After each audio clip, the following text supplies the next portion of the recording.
Buenas tardes, profe. En esta ocasión vengo a hablar sobre la etapa monárquica en el viejo imperio romano. La etapa monárquica comienza con el rey Rómulo en el año 753 a.C. y es finalizada con el rey Tarquino en el año 709 a.C. Las principales fuentes de derecho en este periodo fue la costumbre, que fue una de las más antiguas de las fuentes de derecho romano, y se caracterizaba por la sucesión entre familias.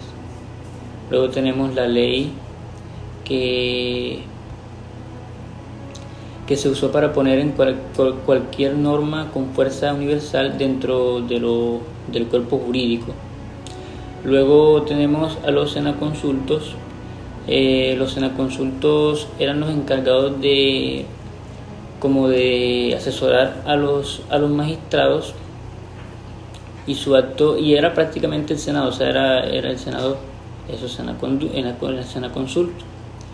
Luego tenemos a los preculeyanos, que fue una de las dos escuelas jurídicas, que es una de las escuelas jurídicas más antiguas de Roma. Generalmente estas escuelas suelen contraponerse a las escuelas de los sabinos, porque ambas presentaban opiniones jurídicas con relación a algunos asuntos.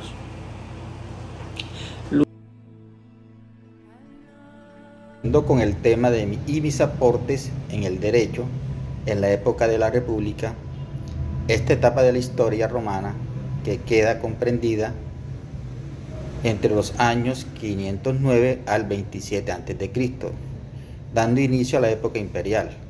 El último dictador de esta época fue Julio César. Dentro de las fuentes del derecho romano se tienen en cuenta las costumbres, al igual que las leyes, los plebiscitos, los senadoconsultos, los edictos de los magistrados y la jurisprudencia. Las escuelas del derecho en la República se destacaron las siguientes: los proculeyanos y los sabinos, entre otras. Dentro de las principales leyes de la República tenemos la ley de las 12 tablas. Sus principales juristas para esa época se resaltaron Emilio Pampiniano Gallo, que fue el más enigmático en la época, Ulpiano y Herenio Modestino. Principado o diarquía. Considerado la primera etapa del imperio, esta empieza con el ordenamiento de Augusto al poder y finaliza con la proclamación de Diocleciano como emperador, es decir, del año 27 a.C. al 284 d.C. Al inicio del principado de los emperadores, especialmente Augusto y su sucesor Iberio, quisieron restaurar el esquema institucional penal de la República. Las magistraturas, senado y los comicios fueron fusionados y transformados, y al final tomadas por el príncipe o emperador. Jurídicamente, esta se vuelve la etapa clásica del derecho.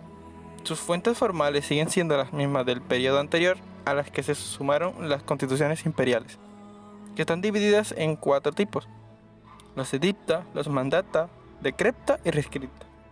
Edicta. Eran edictos promulgados por el príncipe o emperador en el ejercicio del ius y dicendi, que también tenían los magistrados. Ahora bien, mientras que el edicto del magistrado duraba 1 año, los edictos del príncipe se mantenían vigentes hasta que él quisiera. Mandata. Eran órdenes e instrucciones dadas por el príncipe o emperador a los funcionarios públicos, generalmente de índole administrativa. Decrepta.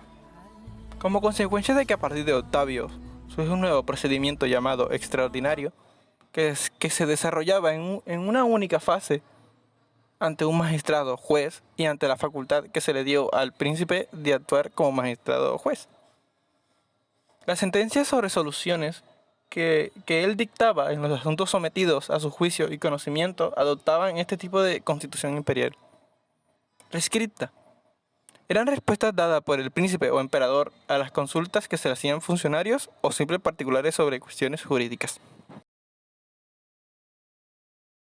Felipe Estrada, correspondiente a la historia del derecho. Hoy me corresponde hablar sobre el imperio, haciendo una línea de tiempo. Para el año 235 desaparecen los antiguos órganos y el emperador, que tiene el máximo poder.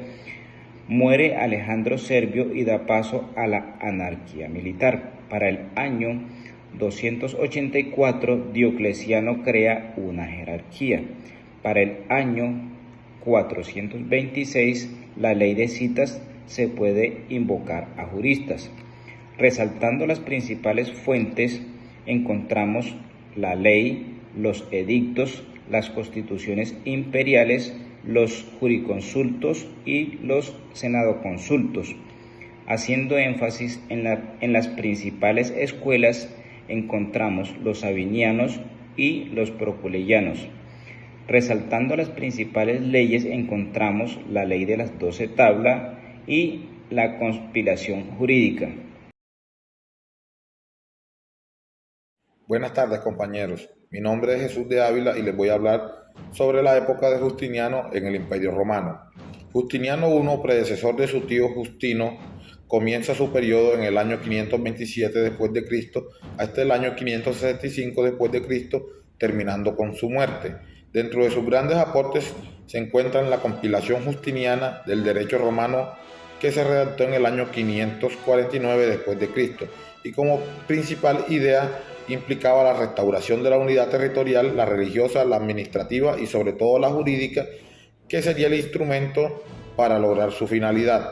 Para destacar podemos nombrar el Corpus Juris Civilis, que en sí redacta la compilación de las leyes romanas y dentro de las cuales resaltan sus 4 obras, como son el Código, el Digesto, las Instituciones y las Novelas. Dentro de estos resaltamos el Código, que recoge una constitución imperial muy importante en el mundo romano, que se denomina la Caracalla, que concedió la ciudadanía a todos los habitantes del Imperio Romano. Para terminar, podemos decir que el Código Justiniano sirvió para educar a generaciones de juristas que posteriormente servirían como base al derecho actual en el mundo. Muchas gracias.